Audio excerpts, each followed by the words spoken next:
Hey everyone, welcome back to my channel. So in today's video, I will be showing you how I created this manicure using dip powders. So here are the powders that I will be using today, and these are from the brand Revel Nail, and the shades are Champagne, Melanie, and Prima.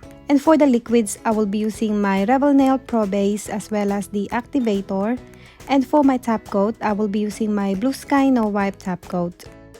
So to start off, I will be applying nail dehydrator on all of my nails. This will just remove the natural oil on my nails.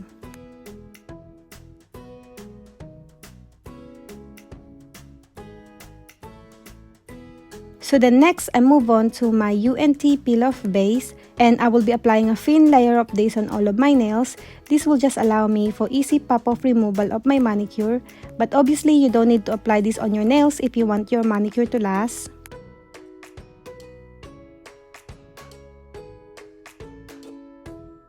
Then next, I move on to my dip powder application. So I apply a thin layer of the base on my nail and then immediately dip my nail into the powder and then top off the excess. So first, I will be applying one layer of clear on all of my nails.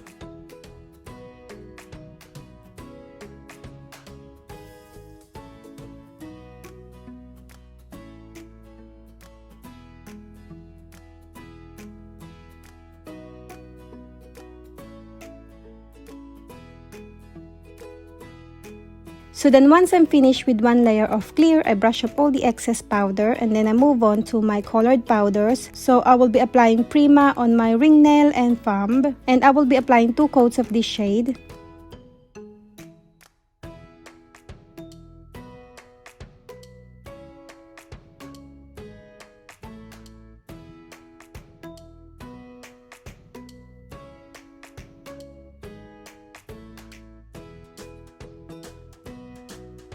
So once I'm finished with the shade Prima, I move on to my next powder, which is the shade Melanie, and I will be applying this on my pointy and pinky nail. And again, I will be applying 2 coats of this shade.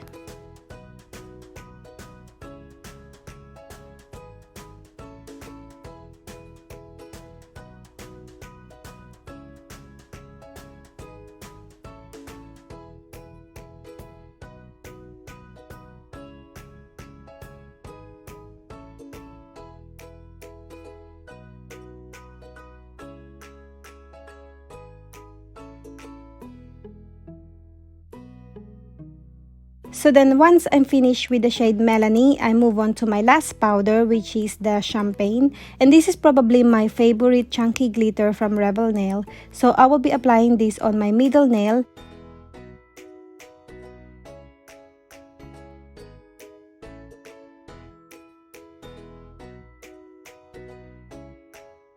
And also I use a plastic sheet and gently press my nails to flatten out all the chunky glitters.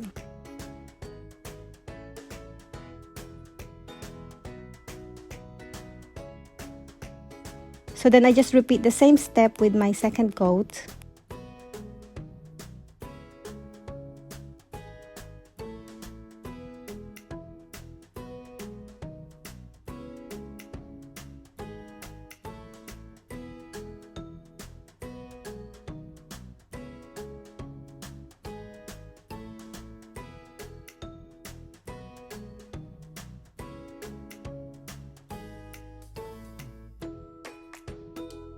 So once I'm finished with all my colored powders, I went back with my clear to encapsulate my nails.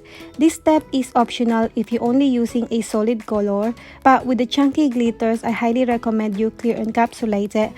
Otherwise, you will end up filing away all the beautiful design on your nails.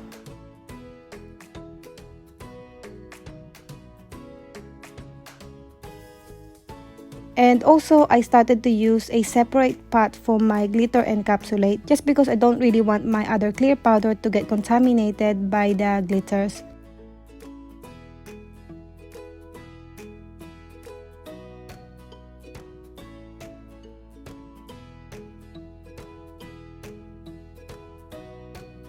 So once I'm finished encapsulating my nails, I brush up all the excess powder and then I move on to the activator. So I apply a generous amount of the activator on all of my nails. This will harden up the powder and make it ready for filing.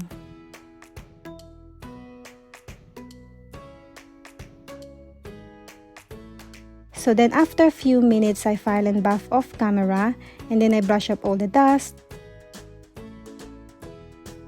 And then I clean my nails with alcohol spray. Next, I move on to my Blue Sky No Wipe Top Coat, and I apply 2 coats of this on all of my nails and cure it for 30 seconds. This step is optional. You can always use your dip powder top coat if you want to.